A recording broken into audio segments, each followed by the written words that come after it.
علي من عمان بارك الله فيه يقول: هل من رأى صائما يأكل أو يشرب يجب عليه أن ينبهه؟ لأن يقول من الناس من يقول لا تنبهه، لأن النبي عليه الصلاة والسلام يقول: إنما أطعمه الله وسقه، يعني يأكل ويشرب نسيانا.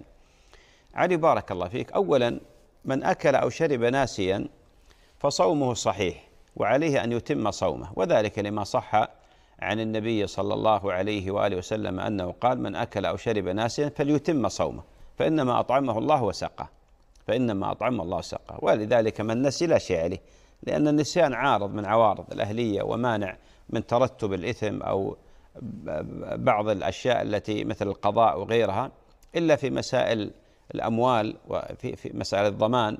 النسيان هنا ما يعذر فيه الإنسان، ولذلك الله جل وعلا قال: ربنا لا تؤاخذنا إن نسينا أو أخطأنا. ويقول جل وعلا: وليس عليكم جناح فيما أخطأتم به ولكن ما تعمدت قلوبكم. النبي عليه الصلاة والسلام يقول: إن الله وضع عن أمة الخطأ والنسيان وما استكرهوا عليه.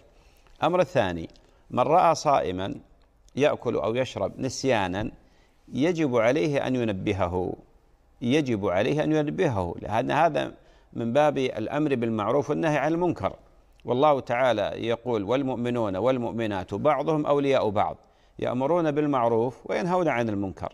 ويقول جل وعلا: كنتم خير أمة أخرجت للناس تأمرون بالمعروف وتنهون عن المنكر.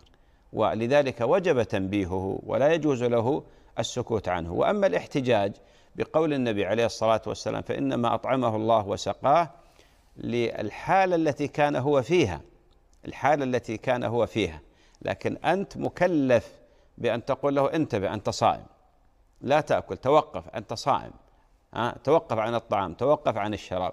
المسألة الثالثة: لو أن هذا الناسي بعدما ذكر استمر في الأكل والشرب أثم وعليه قضاء هذا اليوم. لماذا؟ لأنه علم أنه صائم، ولذلك يجب عليه أن يتوقف عن الأكل والشرب إذا ذكر.